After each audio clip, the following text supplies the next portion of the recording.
This weekend, the Cover Your Canine fundraiser is being held at Bay Area Pet Food Express stores. Here's how it works.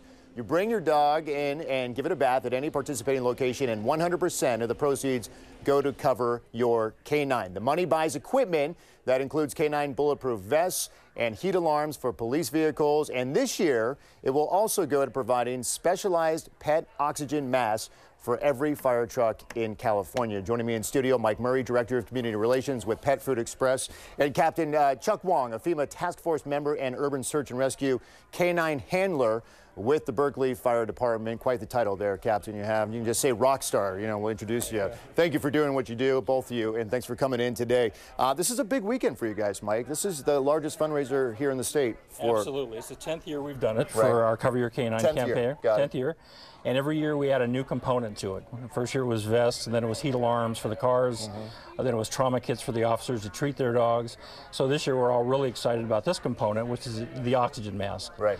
And this gives these guys, police and fire, first responders, a whole lot more opportunities to help a lot more animals. And when you talk about oxygen masks, we're talking specifically for pets. Captain, talk about what's in front of you right here. Well, what these are is these are specially designed for pets to give them the oxygen they need in a stressful environment coming out of a smoky environment like a structure fire. Right. So we can render aid to them quickly instead of improvising, which we've done in the past with masks that are intended for human beings. So this design fits over their snout and gives them the oxygen they need to be revived. And it works because, you know, I know recently here in California, specifically in the city of Bakersfield, there was an incident where this was used, and the animals survived because of this. I mean, many of you at home may not know, but how many animals die in house fires a year? It's estimated about 40,000. 40,000. Yeah, for mainly smoke inhalation.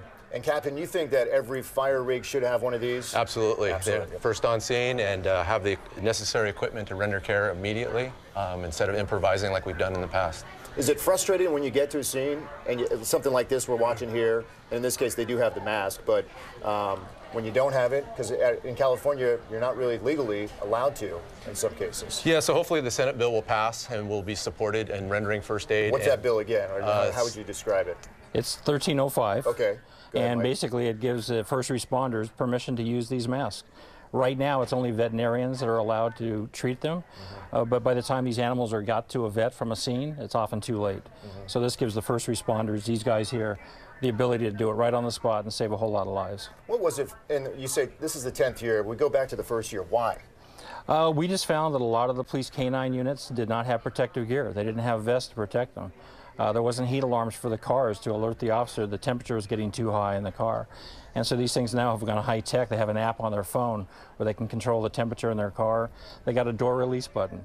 If the officer engages somebody and it turns violent or he needs a dog, he can release a dog from the car. Yeah. Captain's got to make you feel pretty good, and others. Canine handlers, when you see an event like this happening, taking place in the Bay Area? Oh, absolutely. We're just honored to partner up with Pet Food Express and be able to help out in any way we can, and having the right tools to do the right job really definitely helps us. And you're not just working here in the Bay Area. I mean, I know you've traveled out of state, you know, in different hurricanes where you've brought your canine. Yeah, we went to 2 hurricanes last year. We spent 28 days on the road, and having equipment like this would be helpful for the communities that we're out trying to help.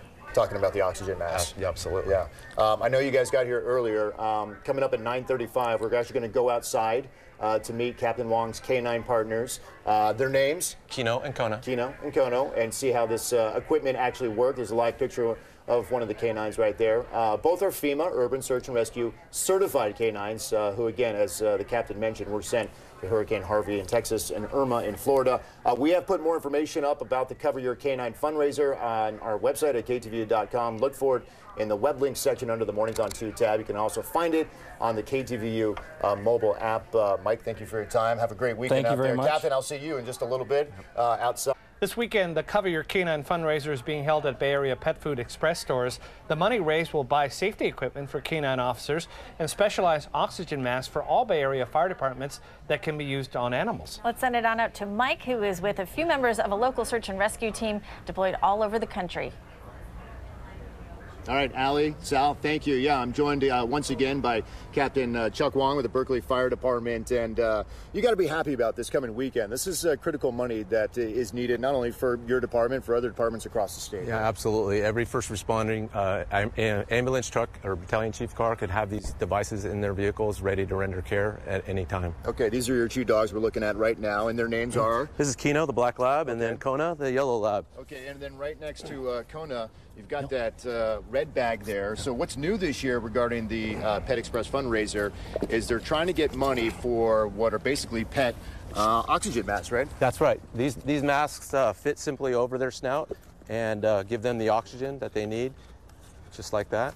Quick demonstration, Kona. And not only for your dogs, but when you're going to fire scenes, a lot of fire rigs don't have these. Yeah, just your average pet. It doesn't need to be a dog, could be a cat or anything else that use this device. We usually improvise with masks that are intended for humans, but with these, they fit more perfectly, ergonomically, right over their snout and give them the oxygen. And I know recently in Bakersfield, we saw an exact example of that. That's of a scene right. where this device was used specifically to get air to a dog that needed it. That's and correct. And it worked. Yes. When you see things like that, you know this is working. Well, yes. Everyone needs them. Everybody needs them. They're an invaluable tool that we don't have. We improvise at this time.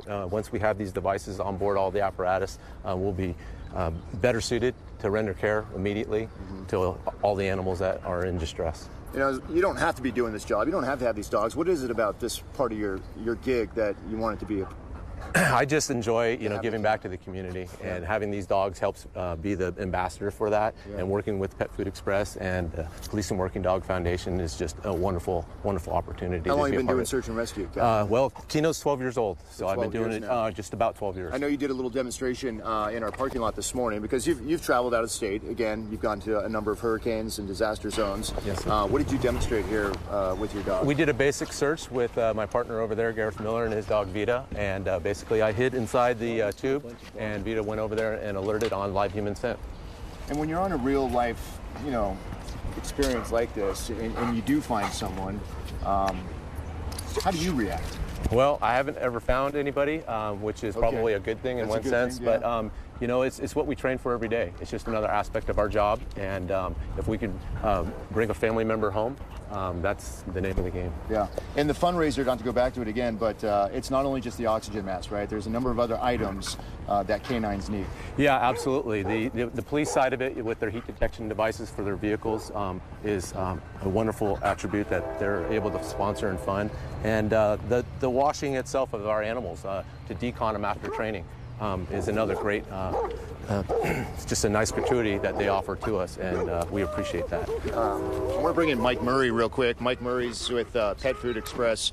And just to drive home again, what the captain's been talking about this weekend, how does exactly it work? You walk into a store? Any Pet Food Express in the Bay Area, in Northern California.